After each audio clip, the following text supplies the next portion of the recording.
Bu mahnı Bərdədən Amil qardaşımız əsr olunur. Əssalamun aleykum gözəl Bərdə diyarına, bu mahnımız da gəlsin özəl Bərdə diyarına. Amil Bərdədəndir, rayonda hörmətlidir, atdığı addımlara daima diqqətlidir. Vətənpərvər hərbiçi sevilir hər məkanda, Quliyev soyadıyla qalır yadda gümanda.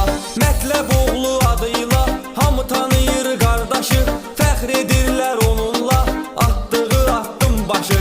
Döyüşlərdə olubdur, vətəninə xidmət eləyib, veteran adını qazandı, hamı ona hörmət eləyib. Laçında xidmət eləyib, sevir doğma vətənini, hər şeyə diqqət eləyib, sevir doğma vətənini. Halal ruzi yiyəndir, halal zadə adamdır, sadəliklə ömr edir, çünki sadə adamdır. Dostlara istiqanlı, onlarla yan bayandır, xasiyyətsə xoş biri, hər kəsə mehribandır. Düşmənə verməyib aman, məhv eləyib düşməni, vaxt gələcək dünyada hamı tanıyacaq səni.